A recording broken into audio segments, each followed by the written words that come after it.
नमस्कार, स्वागत है आपका फायदेमंद फंड्स में। और इस हफ्ते फिर एक नए फंड मैनेजर और एक नए फंड के बारे में बातचीत करेंगे। और बहुत सारी खबरें भी इस समय सिस्टम में आ चुकी हैं, अमेरिका से भी आ रही हैं, भारत में भी रिजल्ट सीजन चल रहा है। तो बहुत सारी खबरों को समाहित करते हुए एक बढ़िया फंड और एक बढ़िया फंड मैनेजर से आपके आज मुलाकात कराते हैं। फंड का नाम है एक्सिस ग्रोथ अपॉर्चुनिटीज़ फंड। जैसा कि नाम से इसमें लग रहा होगा कि ऐसी अपॉर्चुनिटीज़ जहाँ पे ग्रोथ की संभावनाएं काफ़ी ज़्यादा हैं, उस पर फोकस करना चाहिए। और जो इसको मैनेज करते हैं, जब पूरे ग्रुप के जो इक्विटी हेड हैं जिनेश गोपानी, उनसे हम बातचीत करेंगे। और जिनेश का बड़ा लंबा तजुर्बा है, तो ग्रोथ की अपॉर्चुनिटीज़ ढूंढना, नई थीम ढूंढना, ये मुझे लगता है सबसे चैलेंजिंग काम किसी भी फंड हाउस में या किसी भी इक्विटी हाउस में होता होगा। तो उस पर भी हम लोग बातचीत करेंगे। जिनेश, बहुत बहुत स्वागत है आपका फायदेमंद फंड्स में। Thank you. और इससे पहले कि मैं सीधे फंड में डीप डाइव करूं, मैं सोच रहा हूँ थोड़ा सा बिग पिक्चर या मैक्रो पिक्चर में भी एक बार नज़रिया ले लेना चाहिए। अमेरिका से खबरें आ चुकी हैं कि वो हल्का सा, एक माइल्ड सा, सॉफ्ट सा संकेत उन्होंने दिया है कि वो पॉज कर सकते हैं। लेकिन घुमा फिरा के उन्होंने वो सारी बातें कह दी जिससे फिर वो भरोसा कम हो रहा है कि पता नहीं पॉज करेंगे कि नहीं करेंगे। तो मैक्रो पिक्चर इस समय आप कैसी देख रहे हैं? आई थिंक अगर आप कल की रेट हाइक देखिए और जो यूएस फेड का स्टेटमेंट है, आई थिंक क्लियरली ऐसा समझ में आ रहा है कि 10 कॉन्जिक्यूटिव रेट हाइक्स के बाद पॉज होगा। डेटा डिपेंडेंट के हिसाब से दे विल मूव फॉरवर्ड। जल्दी रेट कट आ सकता है कि नहीं, बहुत डिफिकल्ट बोलना है, बिकॉज डिपेंडिंग ऑन कैसे इन्फ्लेशन नीचे जाता है। But at least rate hike cycle कम हो रही है, बिकॉज आप अगर डेटा डिपेंडेंट देखिए, job, employment data, retail sales, housing sales, सभी में स्लो डाउन आ रहा है यूएस में। सो जो टेक्टिकल माइल्ड स्लो डाउन या रिसेशन की बात कर रहे हैं यूएस में, दैट अभी वो दिख रहा है। अभी वो 2-3 महीने में आएगा या एक क्वार्टर के बाद आएगा, वो देखना है। लेकिन क्लियरली जो 10 रेट हाइक की है यूएस ने, आई थिंक उसकी इकोनॉमी पे impact in terms of slow down या रिसेशन दिख रही है।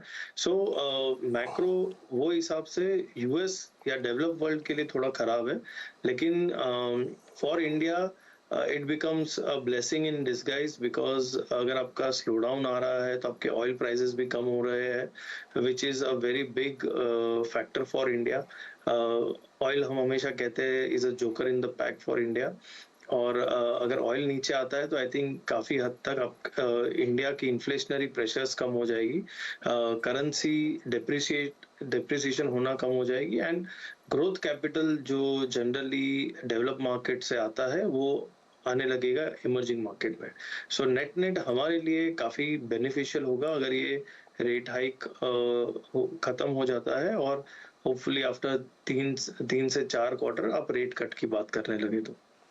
जिनेश, जैसे बहुत सारे लोग अमेरिकी बाज़ारों को भी देख रहे हैं और अपने बाज़ारों को देख रहे हैं, तो अपना बाज़ार काफ़ी रेजिलिएंट है और बिल्कुल उसी तरीके से रेसिप्रोकेट नहीं कर रहा जैसे अमेरिका में चीज़ें हो रही हैं, वहाँ का मार्केट में जिस तरह से हो रही हैं। वहाँ पे अलग एक बैंकिंग क्राइसिस भी चल रही है। तो नॉट इन एब्सोल्यूट टर्म कि हम डिकपल हो गए हैं, मैं ये बिल्कुल नहीं कहूँगा, कहना भी नहीं चाहिए। लेकिन ऐसा लगता है कई बार कि हम लोग अपनी एक अलग चाल पे चल रहे हैं। इंडियन मार्केट, जो अभी कुछ आप फैक्टर्स भी गिना रहे थे, और यूएस अपनी समस्याओं से मुश्किल में फंसा हुआ है। तो क्या हमको ये एक्सपेक्ट करना चाहिए, या ये थ्योरी सही है कि फॉर द टाइमिंग ही सही है, लेकिन भारत ने अपने आप को डिकपल कर लिया है? क्लियरली अगर आप देखिए, इंडिया की जीडीपी अभी भी 5.8 से 6% रियल ग्रोथ जीडीपी की बात चल रही है। नॉमिनल जीडीपी ग्रोथ की बात अराउंड 11% चल रही है। सो अगर आप ग्लोबली ग्रोथ साइकिल देखिए जीडीपी का, सो एक्सेप्ट फॉर इंडिया बाकी सब major countries are in a slowdown mode. अगर आप यूएस को देखिए, it is getting into tactical mild recession. Europe any which ways थोड़ा स्लो डाउन है because of this war and high inflationary pressures in UK and Europe. और अगर आप China देखिए, clearly China large export trade economy है, and जैसे US slow down हो रहा है, उसकी इम्पैक्ट चाइना में ज्यादा दिखेगी versus India. I think India, because it's a domestic consumption driven economy, I think we are in much better shape. And to some extent या यू कैन से अगर FII flow वापस आ जाता है तो then we will decouple from US. अच्छा, currency पे आपका व्यू डॉलर और वीक होगा क्या?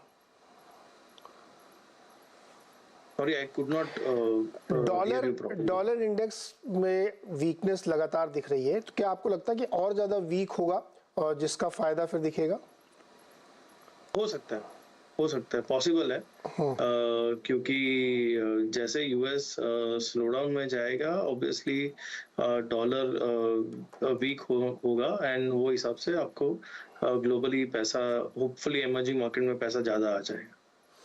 ओके, चलिए अब हम बातचीत करते हैं इस फंड के बारे में जिसके लिए हमने जिनेश को बुलाया है, एक्सिस ग्रोथ अपॉर्चुनिटीज फंड. जैसे इसके नाम से लग रहा है कि ग्रोथ की अपॉर्चुनिटीज कहाँ कहाँ पे बनती दिख रही हैं, ये फंड उसमें जाएगा. तो बहुत बेसिक से हमें समझाइए कि इस फंड का प्रीमाइस क्या है और प्रॉमिस क्या है. अगर आप फंड की स्टाइल देखिए, क्लियरली ग्रोथ, जैसे नाम है Axis growth opportunities fund, idea है कि buy best growth companies in India. हालांकि सभी ये कहते हैं, बट आइडिया है जो हमारी यूनिवर्स है, उसमें जो रिसर्च होता है वो रिसर्च में आपके बेस्ट आइडियाज ग्रोथ के क्या आ सकते हैं, along with 20 to 25% investing in the overseas growth opportunities. तो हमारे JV पार्टनर्स जो श्रोडर्स है, वो हमें वो 20-25% की पोर्टफोलियो एडवाइस करते हैं, जहां हम ग्लोबल ग्रोथ बिजनेस मॉडल्स में भी डाल सकते हैं. सो आइडिया है, आप domestically you have certain sectors which are growing at 1x to 3x of nominal GDP, और ग्लोबली भी डिस्पाइट ग्लूम एंड डूम आपके पास बिजनेस मॉडल्स है जो इंडिया में आप नहीं खरीद सकते, बट बिजनेस मॉडल्स जो ग्लोबली बहुत सक्सेसफुल है. और अगर आपको खेलना है तो Axis growth opportunities offers that value. So basically it is about capturing growth across sectors and across markets, I would say, and the idea is to maximize returns for the investors by having into best quality companies, governance wise strong होनी चाहिए, और वो management दूसरे companies के हिसाब से ज्यादा growth की हंगर रखता हो. सो वो हिसाब से हम देख रहे हैं. So best management who can execute on ground much better than the others and ultimately ROE और cash flow जनरेट करे इन्वेस्टर्स के लिए. आपने कहा कि डोमेस्टिक और as well as the across markets, across the globe, तो ग्लोबल ग्रोथ में आप कहाँ अपॉर्चुनिटीज देख रहे हैं या किस किस थीम पे आप बेट कर रहे हैं? क्लियरली अगर आप देखिए, इट इज फेयरली डाइवर्सिफाइड. अगर आप वो 20-25% पोर्टफोलियो देखिए, सो 60-65% US मार्केट लिंक्ड होगा, and balance will be 1 or 2 stocks in Europe, 1 or 2 stocks in South Africa, 1 stock in Brazil. So काफी डाइवर्सिफाइड है depending on the business model. So the idea is there are certain business models जो आप India में unfortunately नहीं खेल सकते, because either they are not listed or India doesn't offer that opportunity for that business model. वो आप globally खरीदे, and because we have a strong joint venture partners, Schroders, who have strong presence across the globe, they really help us give those ideas. So जो business models India में खेलने लायक नहीं है या खेल नहीं सकते, we are playing through that. Jinesh, वो वही तो मैं पूछा, थीम कौन सी है जो जिस पर आप इस समय प्ले अप कर रहे हैं, जो ग्लोबल मार्केट में अवेलेबल है, इंडिया में अवेलेबल नहीं है, वो क्या थीम्स हैं? सो सी बेसिकली अगर आप देखिए ग्लोबली इनोवेशन पे बहुत काम हो रहा है. आप इंटरनेट कंपनीज देखिए, चैट जीपीटी टाइप्स कंपनीज देखिए, AI artificial intelligence, machine learning, differentiation in the fintech world, so and there are many small pharma companies, many R&D companies जो इंडिया में unfortunately ज्यादा listed नहीं है. Those type of themes हम देख रहे हैं वहाँ। तो मतलब कह सकते हैं कि माइक्रोसॉफ्ट जैसी कंपनीज आपके रडार पे हैं। Sorry, I could not here you sir. Microsoft जैसी कंपनीज आपके रडार पे हैं जिस पर आप बेट करते हैं। करेक्ट। सो जो जैसे मैंने बताया, इंडिया में there are certain business models जो बहुत डिफिकल्ट है पकड़ना, बट ग्लोबली वो बहुत बड़े बड़े बिजनेसेस है। And it is just the matter of time कि जैसे यूएस रिसेशन से बाहर निकलेगा, ये सब वापस बहुत बड़ी ग्रोथ ट्रेजेक्टरी में आ जाएंगे, because they are not catering to only US, they are catering to world. So globally ये सब themes बहुत बड़े बनते जा रहे हैं एंड ग्रोथ मोमेंटम काफी स्ट्रॉन्ग है। अगर आप अभी भी इनके नंबर्स देखें, they are better than the estimate, so they are again coming back pretty strongly. So you are right, that type of companies we are playing. हाँ, बिल्कुल सही बात है। और इसमें एक चूंकि बहुत डिबेट चल रही है इस समय की, बहुत बहुत क्या मतलब कुछ कंपनीज हैं जो इस पूरी थीम को एक्चुअली मोनोपोलाइज कर रही हैं। उसमें गूगल भी है, उसमें माइक्रोसॉफ्ट भी है, उसमें कई और सारी कंपनीज हैं छोटी बड़ी बड़ी। इस पर डिबेट ये चल रही है कि क्या वाकई ये ऐसी मोनोपोली क्रिएट कर देगी जिसमें बहुत सारी छोटी कंपनियां पीछे छूट जाएंगी और बहुत कंसंट्रेटेड ग्रोथ आने वाली है। आई थिंक अगर आप ग्लोबली देखिए, large businesses are taking away significant market share from the smaller players. मैं आपको एक एग्जांपल देता हूँ जो मैंने अभी देखा। चैट जीपीटी के वजह से online education companies are under threat.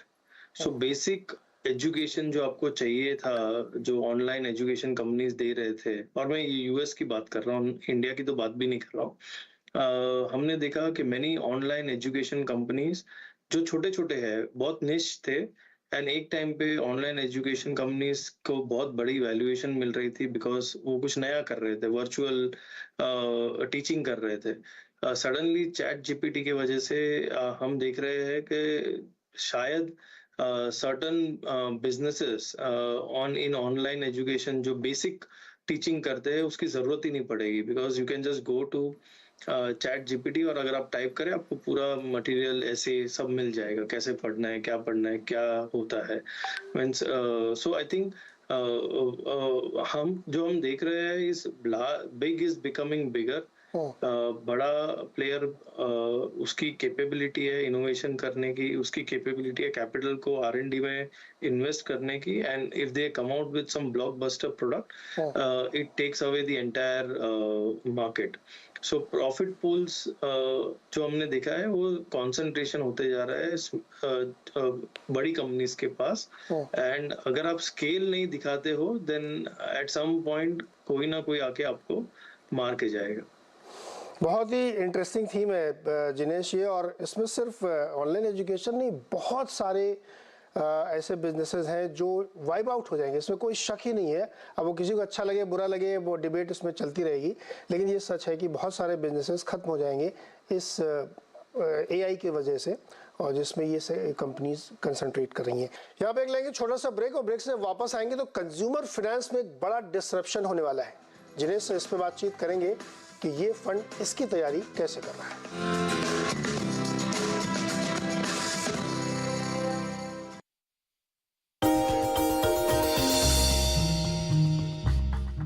Do you know में आज हम बातचीत करने वाले हैं आइशर मोटर्स की। दरअसल कभी अगर आप ताज कोलाबा या आमतौर पे मॉल में घूम रहे होंगे तो आपने एक शॉप देखा होगा या एक आउटलेट देखा होगा गुड अर्थ के नाम से। ये गुड अर्थ जो है ये यूजुअली आपको दिखाई पड़ेगा गिफ्ट आइटम के लिए या वेस्टर्न इंडो वेस्टर्न क्लोथिंग के लिए। दरअसल आइशर मोटर की शुरुआत जब हुई थी तब इस कंपनी का नाम था गुड अर्थ, और वहां से कंपनी धीरे धीरे आगे बढ़ना शुरू हुई। आज जो कंपनी के चेयरमैन हैं सिद्धार्थ लाल, उनकी मदर का जो प्रोजेक्ट है उसका नाम है गुड अर्थ, और आज भी वो रिटेल आउटलेट्स के तौर पर आप आमतौर पर देखेंगे भी। तो अक्सर मुंबई में, अक्सर किसी हाई प्रोफाइल मार्केट्स में आपको शायद गुड अर्थ के नाम से कुछ प्रोडक्ट बिकते हुए दिखाई पड़े।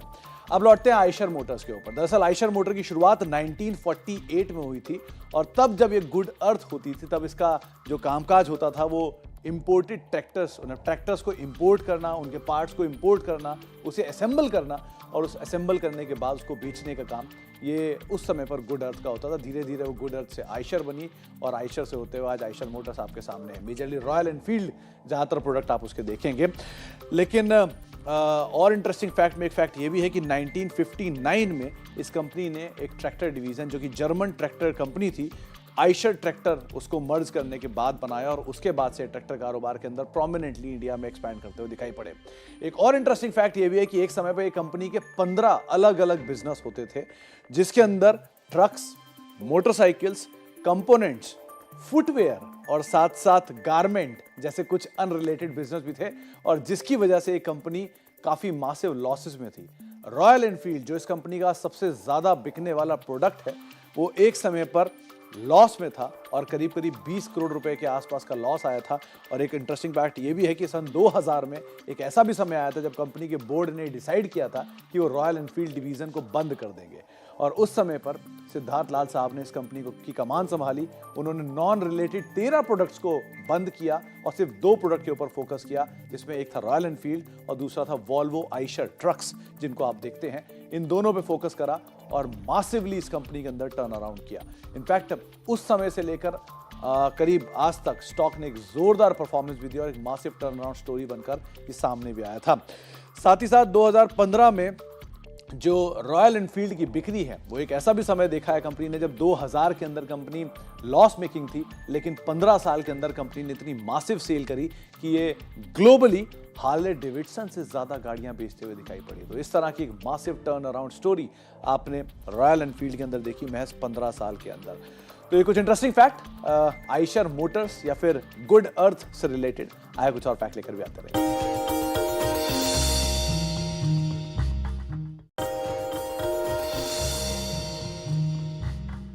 डू यू नो में आज हम बातचीत करने वाले हैं दक्षिण भारत से शुरू हुई consumer durable major V Guard के बारे में। दरअसल इस कंपनी की शुरुआत करीब 50 साल पहले रफली 1977 में कोशुसेफ चिदिल्लापिल्ली साहब ने शुरू की थी ये कंपनी। और उस समय पर ये कंपनी उन्होंने 1 लाख रुपए की जो पूंजी अपने फादर से ली थी उसके साथ शुरू की थी। दरअसल इस कंपनी की शुरुआत तो उन्होंने अपने घर से जुड़े हुए एक 400 स्क्वायर फीट के एक गैरेज के अंदर की थी और शुरुआती कारोबार में उनके साथ महज 4 लेबर थे जिनके साथ उन्होंने शुरुआत की, लेकिन धीरे धीरे इस कारोबार को उन्होंने एक्सपैंड किया। वी गार्ड का शुरुआती बिजनेस जो था वो बहुत ही इंटरेस्टिंग ये बात है कि जो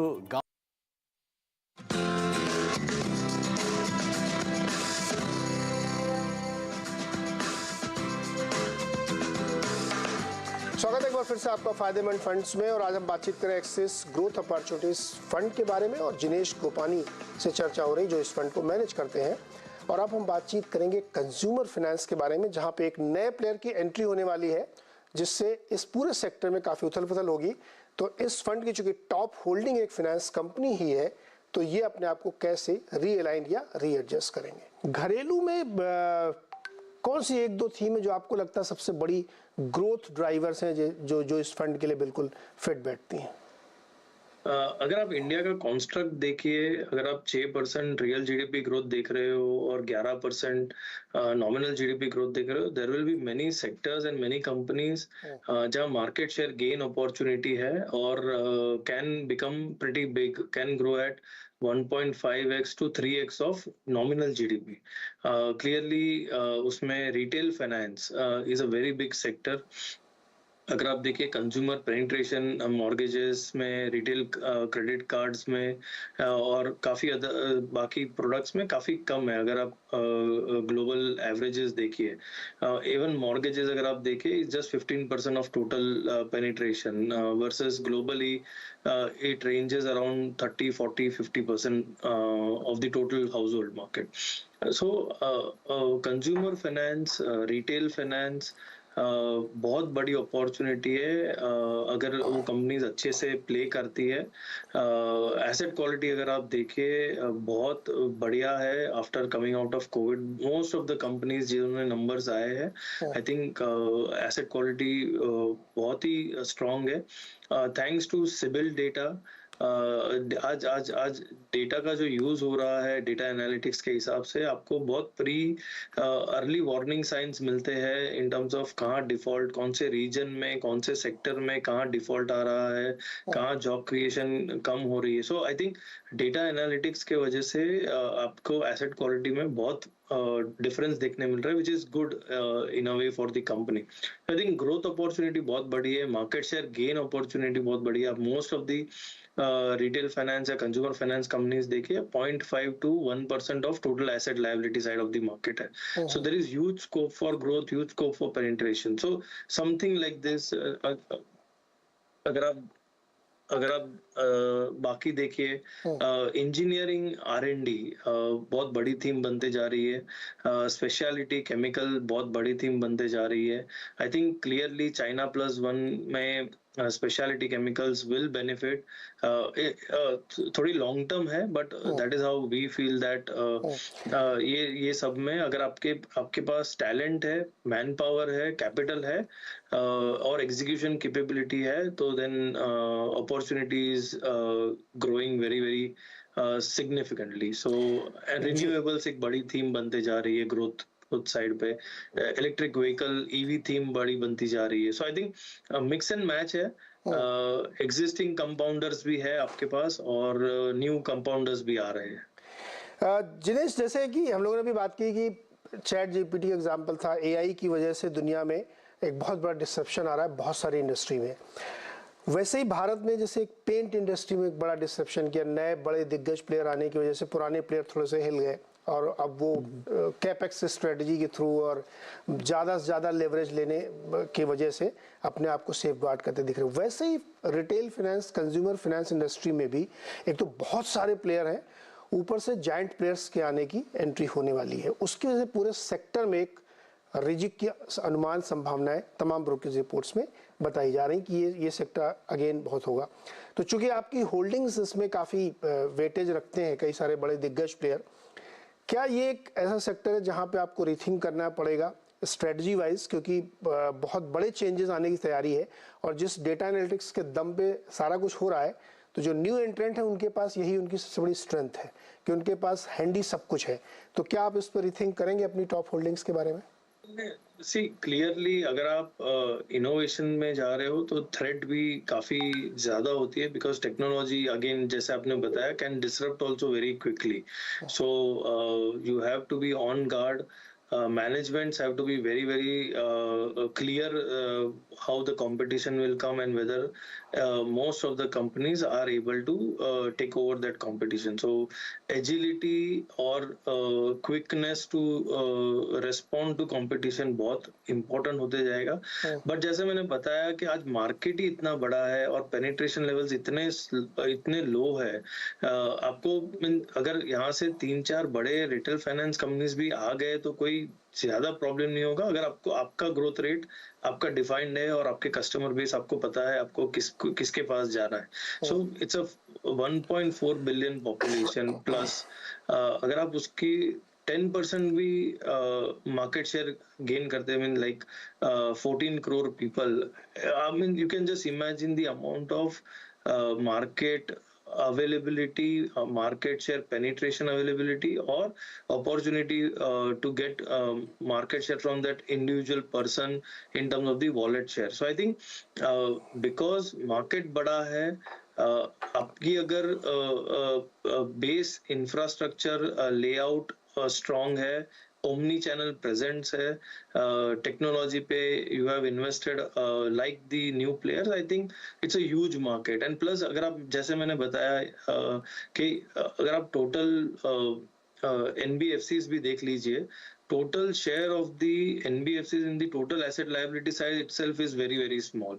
So आपको दो जगह से ग्रोथ आ सकता है. एक आप नया ग्रोथ निकाल रहे हो, न्यू टू बैंक कस्टमर आ रहे हैं जो जैसे आप पेनिट्रेशन करते जा रहे हो, प्लस आप एग्जिस्टिंग प्लेयर से मार्केट शेयर गेन करते जा रहे हो. सो आई थिंक अपॉर्चुनिटी बहुत बड़ी है. How you play it is more important. And दूसरी चीज हमें ध्यान रखनी चाहिए कि it is not like an FMCG product के अगर आपने एक बार कोई माल बेच दिया वापस रिटर्न नहीं होता है.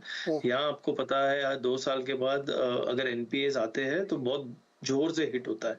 सो अगर आप रेकलेस ग्रोथ करते हो तो भी तकलीफ है, और अगर आप स्लो ग्रोथ करते हो तो भी प्रॉब्लम है, बिकॉज स्केल इज इम्पोर्टेंट। सो आपको मेजर्ड वे में ग्रोथ करना पड़ेगा, but at the same time आपको यू हैव टू इंश्योर के जो आप मार्जिन या स्प्रेड बना रहे हो, it's a very thin margin businesses. तो आप जो स्प्रेड बना रहे हो आपके क्रेडिट कॉस्ट में खत्म ना हो जाए। So I think and it's a leverage play. अगर आप देखें technically banking is a leverage play. आप 100 रुपए की कैपिटल में आप 600 रुपया 6x या 7x लिवरेज कर रहे हो। So I think it is not easy to grow and not have an asset quality issue. So I think जो companies ये विजन लेके चलती है, I think it's a long journey, and if company has to grow at 20-25% for next 10 years, there is a possibility. Okay, तो लंबे समय के लिए कर सकते हैं इस पे निवेश, और जैसा कि जिनेश कह रहे हैं कि कंज्यूमर सेगमेंट जो है बहुत बड़ा है, तो नए प्लेयर के लिए भी जगह बन जाएगी यहाँ पे। थोड़े बहुत एडजस्टमेंट होंगे क्योंकि एग्जिस्टिंग प्लेयर को अपनी कॉस्ट इफेक्टिवनेस भी देखनी पड़ेगी, फाइनेंशियल प्रोग्रेस कितनी है, कितने डीप पॉकेटेड हैं आप, और जो लेवरेज की बात करें वो बहुत इंपॉर्टेंट प्ले होगी इसमें। तो ये सवाल इसलिए मैंने रखा था क्योंकि ये टॉप होल्डिंग है इस फंड की, तो वहाँ पे क्या असर पड़ सकता है इस पे बातचीत की हमने। और साथ ही एक जो नई थीम दुनिया में चल रही है उसको इस फंड में बहुत अच्छे से कैप्चर किया जा रहा है, जिसका एक उदाहरण है आर्टिफिशियल इंटेलिजेंस, और उसके जो दिग्गज प्लेयर हैं उसको इस फंड में रखा गया है। जिनेश, बहुत शुक्रिया जुड़ने के लिए और बहुत अच्छे से एक्सप्लेन करने के लिए कि जो लोग ग्रोथ की अपॉर्चुनिटीज नहीं देख रहे हैं और जिनको लगता है कि एआई एक नई थीम हो सकती है, कंज्यूमर फाइनेंस एक नई थीम हो सकती है, उनके लिए एक बहुत अच्छा ये फंड है जहाँ पे वो पैसे लगा सकते हैं। आप लोग पढ़िए इसको, जानकारी हासिल करिए, सब कुछ अवेलेबल है फ्रीली, और आपने इंटरव्यू सुना ही, सारी बातें इसमें क्लियर है। बहुत बहुत शुक्रिया हमारे साथ जुड़ने के लिए। अगले हफ्ते फिर किसी नए फंड मैनेजर और एक नए फंड से बातचीत।